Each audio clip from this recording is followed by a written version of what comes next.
नमस्कार, आप देख रहे हैं हिंद एक्सप्रेस में, हूँ आपके साथ प्रेम शंकर। बीते कई दिनों से साक्षी मलिक, बजरंग पुनिया और विनेश फोगाट दिल्ली के जंतर मंतर पर न्याय की गुहार लगा रहे हैं। उनके इस गुहार में अभिनेता, नेता, तमाम पार्टी के कद्दावर नेता के साथ खिलाड़ी भी हैं। अब बात यह है कि उनके इस न्याय की लड़ाई में अब भारत के सैनिक भी हैं। हमारे साथ कैप्टन साहब हैं, पूर्व फौजी हैं। चलिए हम इनसे बातचीत करते हैं। क्या नाम हुआ सर आपका? जी, मेरा नाम कैप्टन शमशेर सिंह मलिक है। कहाँ से आए हैं आप? मैं रोहतक हरियाणा से आया हूँ। क्या आप साक्षी को न्याय दिलाने के लिए आए? साक्षी नहीं, जितने भी खिलाड़ी यहाँ पर महिला पहलवानों सहित दूसरे जो पहलवान बैठे हुए हैं, उनके अलावा अनेकों जो पीड़ित खिलाड़ी पहलवान हैं भारत के, उनको न्याय दिलवाने के लिए, उनके न्याय की मांग करने के लिए हम यहाँ पर आए हैं। कितने लोग आए हैं आप? अनेकों लोग आए हैं, अनेकों हजारों की संख्या में आए हुए हैं लोग यहाँ पर। क्या लगता है सरकार चुप है, कुछ बोल नहीं रही है? सरकार देखो, सरकार पूरी तरह से जन विरोधी सरकार है। इतना बड़ा ये कांड हुआ है जिसको कि इन खिलाड़ियों ने उजागर किया है। मैं तो इनको बधाई देता हूँ। हालांकि ये ओलंपिक में भी इन्होंने पदक जीता हुआ है, एशियाड में पदक जीता हुआ है और कॉमनवेल्थ में पदक जीता हुआ है, दूसरी अंतर्राष्ट्रीय प्रतियोगिताओं में भी इन्होंने पदक जीता हुआ है। लेकिन इस कांड को उजागर करके इन्होंने जो काम किया है, ये इन सब पदकों से बड़ा पदक है, क्योंकि ये हिंदुस्तान का सबसे बड़ा यौन शोषण का कांड है जिसको इन्होंने उजागर किया है। देखिए, कल रात ब्रिजभूषण ने एक वीडियो अपने फेसबुक के माध्यम से अपलोड किया जिसमें कहा कि मेरे चाचा ताऊ हम पे जो ये इल्ज़ाम लगाया जा रहा है, ये आरोप निराधार है। किसी और पहलवान खिलाड़ी से आप पूछिए, इस पर कोई आरोप सिद्ध नहीं हो सकता। ना जो पहलवान धरना दे उनके पास कोई सबूत है, ना वो किस समय घटना हुई और डेट या फिर कुछ और नहीं बता पा रहे हैं। वो पूरी तरह से अनर्गल बयानबाजी कर रहे हैं। एक पहले बाहुबली की तरह से बयानबाजी कर रहे थे वो, अब फिर बाद में उन्होंने एक राजनेता के तरीके से बयानबाजी करनी शुरू करी। अब वो एक बड़े शातिर, मतलब जो एक हल्का जो आदमी वो होता है, उस तरीके की बयानबाजी वो कर रहे हैं कि मेरे खिलाफ कोई सबूत नहीं है। उसके खिलाफ अनेकों सबूत हैं। 7 खिलाड़ियों ने तो लिख के दिया हुआ है। उनमें से एक जो है माइनर है, उसने नाबालिग है जिसने उसके खिलाफ लिख के दिया हुआ है। पॉक्सो एक्ट जो लगा उसके धारा, वो भी सुप्रीम कोर्ट के कहने से उसके खिलाफ एफआईआर दर्ज हुई है। आम केसेस के अंदर तुरंत उसकी गिरफ्तारी हो जानी चाहिए थी, लेकिन उसको भाजपा सरकार की पूरी प्रोटेक्शन प्राप्त है और उसी के दम पर वो ये अनर्गल बयानबाजी कर रहा है कि मेरे खिलाफ कोई सबूत नहीं है। सबूत नहीं है तो नार्को टेस्ट करवा अपना, एक बार रिजाइन कर और सरकार को उसके खिलाफ एक्शन लेने दो। सबूत ही सबूत है जो ऑलरेडी मिले भी हैं और भी सबूत मिल जाएंगे। सबूत मिल जाएंगे जी, ऑलरेडी सबूत हैं, बहुत सबूत हैं। 7 लड़कियों ने तो लिख के दिया हुआ है, जिसमें कह रहे हैं कि ये जो 3 लड़कियां हैं, इन्होंने पहला कहा कि हमारे साथ नहीं हुआ, फिर ये कहते हैं कि हमारे साथ हुआ है। देखिए, जो इतने बड़े लेवल के स्पोर्ट्समैन होते हैं ना, वो बड़े सरल स्वभाव के होते हैं। वो ज़्यादा बातों को घुमा फिरा के नहीं वो करते। इनका जो मुख्य इरादा वो है कि भाई हमें न्याय मिले और सरकार हमें न्याय दिलवा दे।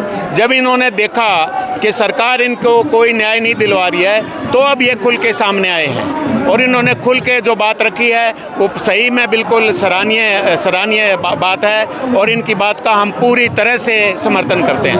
कह रहे हैं ब्रिजभूषण कि इन सबके पीछे कांग्रेस है, दीपेंद्र हुड्डा है। ब्रिजभूषण कुछ भी ऐसे ही बोल रहे हैं। कोई दीपेंद्र हुड्डा, कोई कांग्रेस इनके पीछे नहीं है। इनके पीछे देश के सारे खिलाड़ी हैं, इनके पीछे देश की जनता है। इनको समर्थन प्राप्त है किसानों का, मजदूरों का, महिलाओं का, दलितों का, छात्रों का, कर्मचारियों का, सबका समर्थन इनको प्राप्त है और इस कांड को उजागर किया गया है। ये बधाई के पात्र हैं। मैं फिर मांग करता हूँ, तुरंत ब्रिजभूषण सिंह की गिरफ्तारी होनी चाहिए, उसको बर्खास्त किया जाना चाहिए। हमारे साथ भारतीय सेना के एक और जवान हुड्डा साहब हैं। बहुत बहुत स्वागत है हुड्डा साहब। क्या लगता है कि ब्रिजभूषण जो कह रहे हैं गलत कह रहे हैं? ये जो है ना, बहुत ही घटिया इरादों वाली सरकार के नुमाइंदे हैं जो खोट खुद करते हैं और इल्ज़ाम दूसरों पर लगाते हैं। बहुत गंदे। आप देखो कि राज्य रजवाड़े कराया करते हैं ऐसा। हिंदुस्तान में राज्य रजवाड़े कराया करते, दूसरे की बहू बेटियों को अपनी औरत समझा करते, किसी को भी हाथ लगा देते वो उसके घर में पहुंच जाती।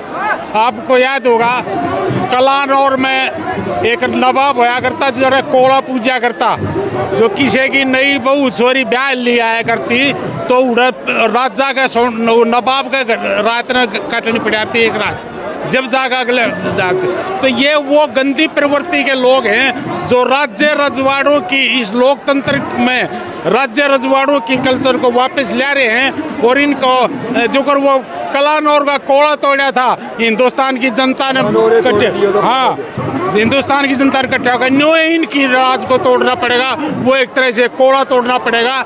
ये इस तरह के गंदे जो बहुत ही घटिया और बेहुदे किस्म के लोग राज में आके बैठ के हैं। बदकिस्मती है हिंदुस्तान की, बदकिस्मती है इस देश की, बदकिस्मती है खिलाड़ियों की, बदकिस्मती है खिलाड़ियों के माँ बाप की कि जिनकी बेटे बेटियां सुरक्षित नहीं है। कोई भी बच्ची जो है ना खेल में आगे निकलती है तो इसकी कोई गारंटी नहीं है उसका ऐसा यौवन शोषण नहीं, कोई गारंटी नहीं है, यौवन शोषण नहीं होगा उसका। क्या नाम हुआ? मेरा नाम ईश्वर पहलवान है, पातली से गुड़गांव से। कितने लोग आए हैं? हमारे तो 30-35 लोग हैं। हमने गुड़गांव के अंदर परसों से इसने पूरे उसमें डिस्ट्रिक्ट के यहाँ ज्ञापन भी सौंपा था और पूरे बाजार से होकर और कार्यालय पे मिनी सेक्रेटरीट वहाँ जाकर ज्ञापन सौंपा। हजारों की संख्या में आदमी थे। तो सुनवाई नहीं हुई? सुनवाई ज्ञापन सौंपा था भाई, ये हमारे संदेश को पहुँचाइए, पब्लिक की आवाज़ है ये, जनता जनार्दन की आवाज़ है और न्याय लड़कियों को मिलना चाहिए। भारतवर्ष की बेटियां हैं, ये वर्ल्ड के अंदर पूरे विश्व के अंदर परचम फहराती हैं, हमारे देश का नाम किया है। ये पूरे संपूर्ण भारत की बेटियां हैं। आगे क्या करेंगे? आगे अब गिरफ्तारियां देंगे, जेल भरेंगे, जेल भरो आंदोलन करेंगे। जेल भरो आंदोलन करेंगे? बिल्कुल करेंगे। अगर ये गूंगी बहरी सरकार अगर अपने उसमें सही ढंग में नहीं आई तो जेल भरो आंदोलन भी करेंगे।